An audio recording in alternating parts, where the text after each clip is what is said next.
What is God looking for? He's looking for dependence on Him.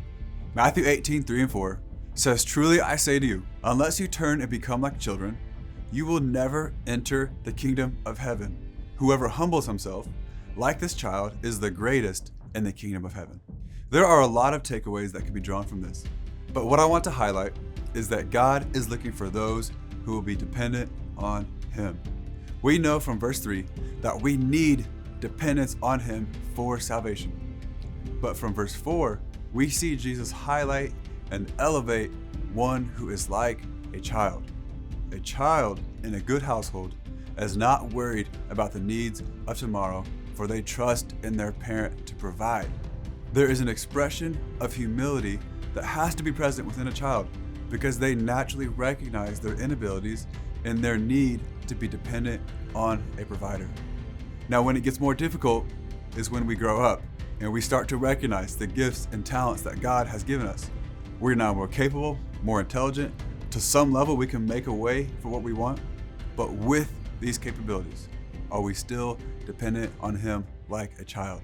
Now, it can be humbling to recognize that God gave us those abilities, but still with them, are we dependent on Him like a child? Because that's what He's looking for.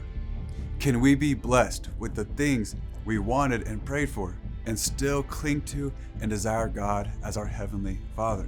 The humility of a child consists of a childlike trust, a vulnerability, and also an inability to go forward with anything they're putting their hands to without help, direction, and resources of a parent. That should be us, because that really is us. We can't do or experience what God has for us without Him. 2 Corinthians 12:9, Paul quotes Jesus saying, "My grace is sufficient for you, for my power is made perfect in weakness." After quoting Jesus, Paul adds, "Therefore, I will boast all the more gladly about my weaknesses, so that Christ's power may rest on me." If dependence is the goal, weakness is the advantage. To think that our abilities and intellect is enough is a boast against God. Do we have a right perspective and a heart that is dependent on Jesus? That's our question for today.